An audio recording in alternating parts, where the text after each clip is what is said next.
जादुई फ्रॉक का कुआं। एक बार की बात है, एक गांव में सोनम अपने बुआ फूफा के साथ रहती थी। सोनम के माँ बाप का कुछ वर्षों पहले ही निधन हो चुका था। सोनम की अच्छी परवरिश के लिए सोनम के फूफा जी सोनम को अपने साथ अपने घर ले आए थे, लेकिन सोनम की बुआ सोनम को बिल्कुल पसंद नहीं करती थी। वे सोनम से पूरा दिन घर का काम कराती और पूरा दिन ताने दे देकर उसको खूब सताती, और तो और बदले में भरपेट खाना भी नहीं देती थी। सोनम की बुआ संगीता की अपनी एक बेटी थी रानी। एक दिन संगीता और रानी कहीं बाहर पार्टी में जाने के लिए तैयार हो रही थी। तभी रानी तरह तरह के डिजाइनर फ्रॉक पहनकर ट्राई कर रही थी। उसी में एक पिंक कलर का बहुत ही खूबसूरत फ्रॉक था। रानी के पास इतने सारे सुंदर और चमकदार फ्रॉक देखकर सोनम का दिल भी फ्रॉक पहनने का करने लगा। वो रानी से एक पुरानी फ्रॉक मांगती है। रानी, तुम्हारे पास तो कितने अच्छे अच्छे फ्रॉक हैं, मुझे भी एक पुराना फ्रॉक दे दो ना। हाँ, मेरे पास एक से बढ़कर एक ब्रांडेड फ्रॉक है, पर तुझे उससे क्या लेना देना? तू अपनी औकात भूल गई है क्या? तो इस घर के नौकरानी से ज्यादा और कुछ नहीं है। जब देखो मुंह उठा के मेरा सामान मांगने चली आती है। चल अब जा यहाँ से, मेरा तो पूरा मूड ही खराब कर दिया। रानी सोनम को सुना ही रही होती है, तभी वहाँ पर सज धज कर रानी की माँ संगीता भी आ जाती है। क्या हुआ मेरी रानी बेटी, किसी ने कुछ कहा है क्या तुझे? ये सोनम पता नहीं क्यों जब देखो मेरा मूड खराब करने चली आती है। ये मुझसे मेरी महंगी ब्रांडेड वाली फ्रॉक मांग रही थी, पर मैंने इसे अच्छे तरीके से समझा दिया कि तो इस घर के नौकरानी से ज्यादा और कुछ नहीं है। क्यों रे कलमुही, तेरी हिम्मत कैसे हुई मेरी बेटी से उसके ब्रांडेड महंगी फ्रॉक मांगने की? घर का एक काम तो तेरे से ढंग से होता नहीं है और फ्रॉक पहनेगी? चल जाकर घर का सफाई कर। देखो तो फर्श कितना गंदा है, लगता है कामचोर झाड़ू लगाने के बाद पोछा नहीं लगाती। पोछा कौन, तेरी मरी हुई माँ आएगी लगाने के लिए? घर साफ हो जाने के बाद सारे बर्तन भी साफ कर लेना, गंदे पड़े हैं। चल अब जा यहाँ से, हम दोनों बाहर पार्टी में जा रहे हैं। कल का बचा हुआ खाना फ्रिज में रखा होगा, वहीं खा लेना।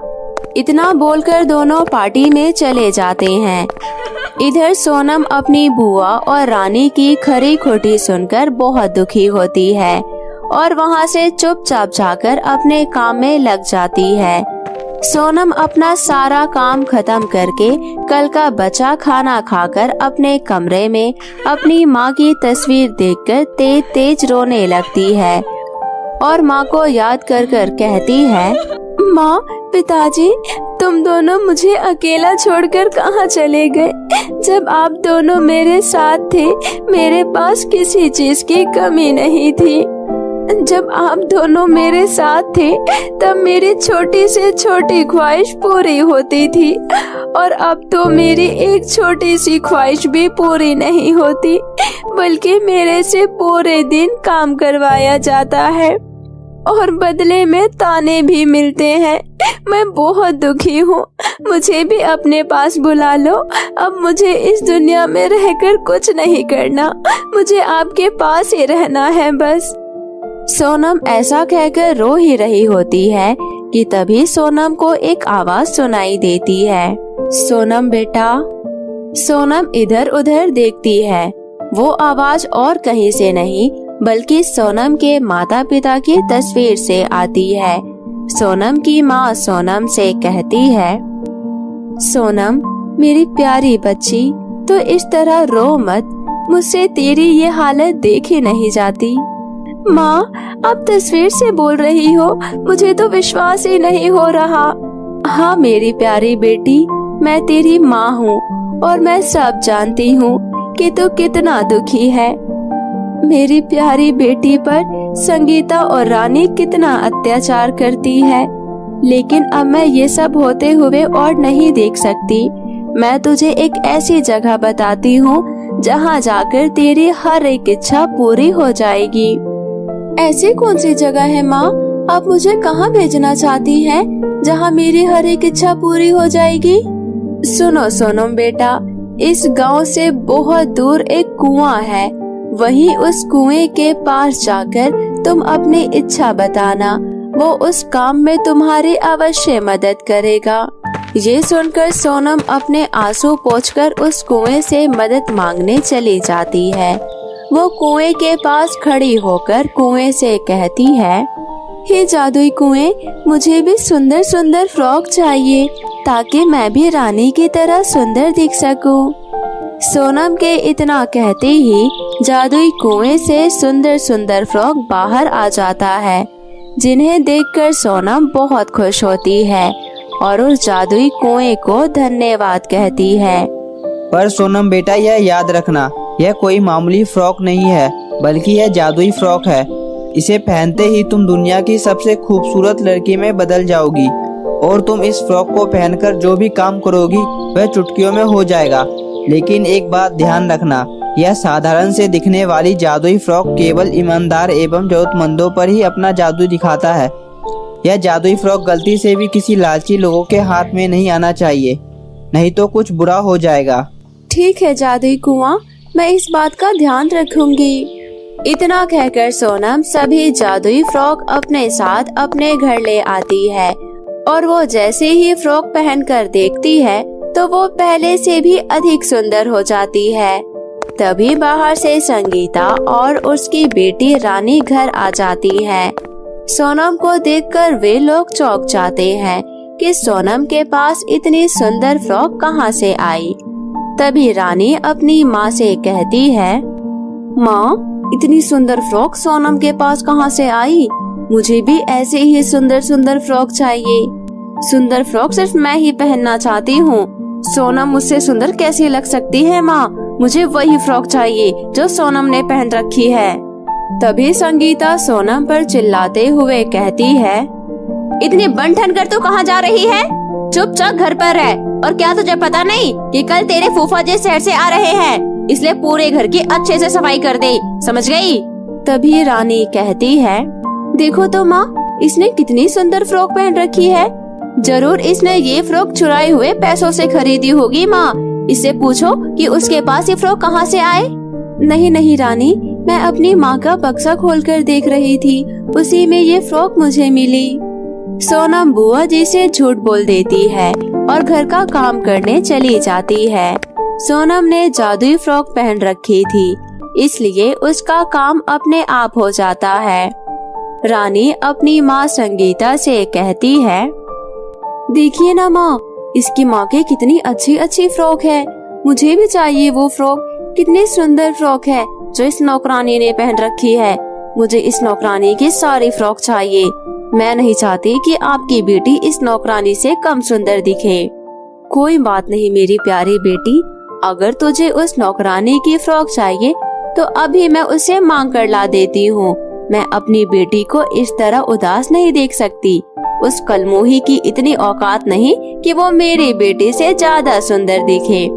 इतना कहकर वो सोनम के पास चली जाती है और कहती है, ओ महारानी, तेरी स्वर्गवासी माँ के सभी फ्रॉक कहाँ रखी है?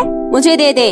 सोनम अपनी बुआ की बातों को सुनकर घबरा जाती है और याद करती है कि जादुई कुआं ने कहा था कि वो किसी लालची आदमी के हाथ ना पड़े, नहीं तो बहुत बुरा होगा। वो अपनी बुआ का लालच पहचानती थी। सोनम अपनी बुआ को मना कर देती है और कहती है, बुआ, आप मुझे चाहे कितना भी मार ले, पर मैं वो फ्रॉक आपको नहीं दूंगी, क्योंकि वो मेरी माँ की आखिरी निशानी है। ये सुनकर संगीता को गुस्सा आ जाता है और वो सोनम की बहुत पिटाई करती है, लेकिन सोनम अपनी बुआ संगीता को वो फ्रॉक नहीं देती, क्योंकि उसे अच्छी तरह पता था कि अगर फ्रॉक संगीता या रानी के पास पहुंच गई तो इसका अंजाम अच्छा नहीं होगा। रात हो जाने के बाद जब सोनम सो जाती है तो संगीता अपनी बेटी के लिए वो जादुई फ्रॉक चुराने के लिए सोनम के कमरे में चली जाती है। सोनम ने बहुत ही संभाल कर वो फ्रॉक रख रखी थी, लेकिन संगीता बहुत ही लालची औरत थी। वो फ्रॉक ढूंढ लेती है और ले जाकर अपनी बेटी रानी को दे देती है। ले मेरी रानी बेटी, तेरी पसंद की फ्रॉक उस कलमोही ने बड़े ही सावधानी से छुपा कर रखा था। बहुत मुश्किल से ढूंढ कर लाई हूँ। रानी बहुत ही खुशी से वो फ्रॉक पहन लेती है और जैसे ही वो फ्रॉक पहनती है उसके पूरे शरीर में खुजली होने लगती है। रानी चिल्लाने लगती है, माँ इस फ्रॉक को उतारो, मेरे पूरे शरीर पर खुजली हो रही है। मुझसे बिल्कुल भी रहा नहीं जा रहा। ये कैसी फ्रॉक है जिसकी वजह से मेरे पूरे शरीर में खुजली होने लग रही है। संगीता पूरी कोशिश करती है ये जादुई फ्रॉक उतारने की, परंतु फ्रॉक अब नहीं उतरती। संगीता भागकर सोनम को बुलाती है। ये कैसी फ्रॉक है तेरी माँ की, जिसके कारण मेरी बेटी के पूरे शरीर पर खुजली हो गई और उसका शरीर लाल पड़ गया। बुआ, आपने ये कैसा अनर्थ कर दिया। ये कोई मामूली फ्रॉक नहीं है, ये जादुई फ्रॉक है। जादुई फ्रॉक? लेकिन तुम तो बता रही थी कि ये तुम्हारी माँ की है। सोनम अपनी बुआ को सारी हकीकत बता देती है कि किस तरह उसकी स्वर्गवासी माँ ने उसको एक जादुई कुएं के पास भेजा था, जहाँ से वो ये जादुई फ्रॉक लेकर आई थी। संगीता सच्चाई जानने के बाद अपने किए पर बहुत पछताती है और सोनम से कहती है, सोनम मेरी बच्ची, मुझे माफ कर दो। मैंने तेरे साथ कितना गलत व्यवहार किया, लेकिन तो हम माँ बेटी की सच्चाई जानती थी कि हम कितने लालची हैं, इसलिए तू हमें जादुई फ्रॉक नहीं दे रही थी ना। मुझे माफ कर दो। आज से तू मेरी बेटी है। आज से मेरी एक बेटी नहीं बल्कि दो सगी बेटियां हैं। संगीता के इतना कहते ही रानी के शरीर की खुजली मिट जाती है और सोनम जादुई कुएं की जादुई फ्रॉक की वजह से अपनी बुआ के दिल में जगह बना लेती है। अब सोनम बहुत खुशी खुशी अपनी बुआ संगीता और रानी के साथ रहने लगती है। तो मेरे प्यारे दोस्तों, कैसी लगी आपको मेरी ये कहानी, मुझे कमेंट करके जरूर बताएं। और यदि कहानी अच्छी लगी हो तो अपने दोस्तों के साथ भी शेयर करें। और हाँ दोस्तों, अगर आपने अब तक मेरे चैनल को सब्सक्राइब नहीं किया है तो जल्दी से नीचे लाल बटन दबाकर अभी सब्सक्राइब कर ले और साथ ही इस बेल आइकन को दबाना ना भूले। तो मिलती हूँ मैं आप सभी से फिर किसी नई कहानी के साथ। तब तक अपना ध्यान रखें। बाय बाय दोस्तों।